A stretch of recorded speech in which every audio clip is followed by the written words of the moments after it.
भिगवण पासून काही अंतरावर खेड म्हणून आहे, तिथंच दादांचं हायवे टच चांगलं असं मिसळचं आउटलेट आहे. एकंदरीत जर बघायला गेलं तर मिसळ आहे, पुरी भाजी आहे, वडापाव, भजी, चहा, हे काही त्यांची युनिक प्रोडक्ट्स आहे. आणि शिपी आमटी हा एक त्या साईडचा खूप चांगला असा आयटम आहे मित्रांनो. बऱ्याच रेस्टॉरंटमध्ये आज पुण्यामध्ये शिपी आमटी चालू आहे, खूप कमी ठिकाणी भेटते, पण तिची चव एकदम अप्रसिद्ध आहे त्या साईडची.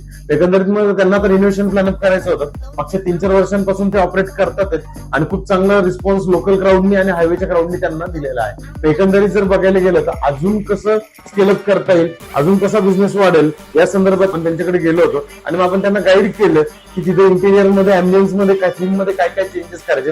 बेसिक त्यांचं जे बजेट होतं त्याच्यामध्ये आपण त्यांना गाईड केलं की कुठं कुठं काय काय कॉस्ट आपल्याला लावायची आहे. एकंदरीत जर बघायला गेलं तर वरती पीओपी झालं, साईडचा कलर झाला, त्याच्यानंतर किचनची साईज झाली. किचन मध्ये आपण त्यांना प्युअर वेज थोडंसं जेवणही चालू करायला सांगितलं. आज सगळ्या गोष्टी आपण त्यांना व्यवस्थित समजून सांगितल्या आणि त्यांचा निरोप घेतला.